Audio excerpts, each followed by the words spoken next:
O Inday, matanong ko lang. Bakit yung mga vloggers ng Pro Duterte, yun lang yung pinapatawag sa Quadcom?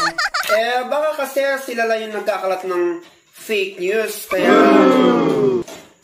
ganun.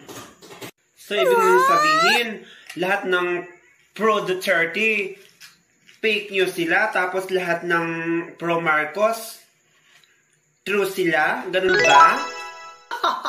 Sa panahon kasi ngayon, lahat ng vlogger ni Marcos, lahat ng mga pro Marcos ay laging true. May LS nga lang sa dulo. Sarap. May true, tapos may LS sa dulo. Ibig mong sabihin, karamihan sa mga vlogger ng pro Marcos, truth? Correct! Siyang tunay na dali mo sa Mara. Paka-good governance pa talaga nila. Pero yung mga nandun, huwag na pastor. Yung meron pang kasong human trafficking. Meron pa dong abogada. Pero yung asawa niya, tinago yan dahil killer. At saka meron pa dong yung director. May director pa dun, dating Bold Star. So, gumagawa lang ng scripts. Ibig sabihin, lahat ng doon ay katang-isip lang, gawa-gawa lang, at pawang katotohanan. Kaya nga sinungaling sila, di ba? Kaya pala yung mali naging tama, tapos yung tama naging mali.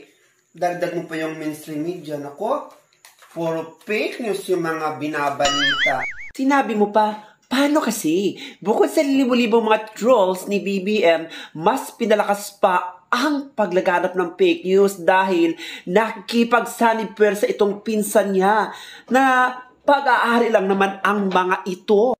Ang pinsan niya nag-build ng Media Kingdom in clothing, own Manila Standard, own Bernal Group Public Trust Peoples Today, on PCMC, his sister-in-law owns Philippine Tele-Inquirer, own 51% of ABS-CBN radio broadcast, negotiating the boy out of TV5 radio broadcast. Kaya hindi nakapagtatakong ganito na lang kalawak ang fake news sa Pilipinas. Hay nako, makapagbigay na nga ng mga bagong lucky number sa Pilipinas nang manalo naman sila at magkaroon naman sila ng pera ngayong April 2, 2025. Sa ating April 2, 2025, ang ating numerong isusumada ay ang 2812. Nang ibig pong sabihin niyan ay mahiwagang panaginip. So anyway, wag natin kalimutan na sa pagkuha ng first ball ay kumalagi sa taas, sa gitna, at sa baba. Sa second ball, mula baba hanggang gitna. Pwedeng parehong taas, parehong gitna, at parehong baba. So tip number 1, all nation is number 1722. Kabilang po dyan ang 1525. Maging ang number 1634. Idamay mo na ang number 1125.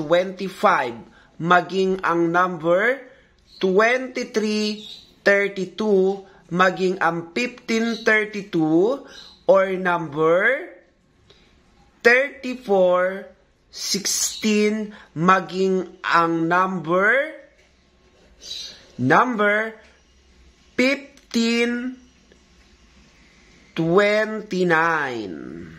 At para naman sa ating pizza sumada nationwide din on April 2, 2025, here we now sa ating given number na 42 at sa ating legendaring 2025 ang magnanakaw ng kaligayahan o nawawalan ng swerte.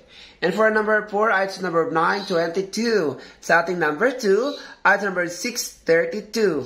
Sa ating 20, it's number 1433. Sa ating 25, 2014. So our first lucky number is number 3126. Sa ating second lucky number is 1934. So our strongest number is 36 minus 31 minus 26 equals to 5. And 19 minus 34 equals to 15. So our strongest number is R.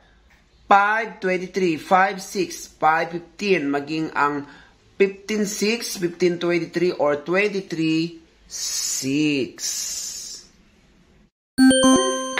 Ang sarap talaga ng banana loaf ni Lani Malyari. Tsaka yung mga cake niya, natikman ko, naku, walang binatbat yung mapagmalaking Goldilocks. Alam mo yung mga cakes na nakikisabayan sa Red Ribbon, mas masarap ang sarap. Ay, chocolate, hindi nakakayang i-recommend. Alam mo, kaya nitong makipagsabayan kahit sa mamahalin pang mga restaurant sa any occasion. Ay, nako, kay Lani Malyari, nako, swak, maaasahan, masarap na, mas pinaangat pa ang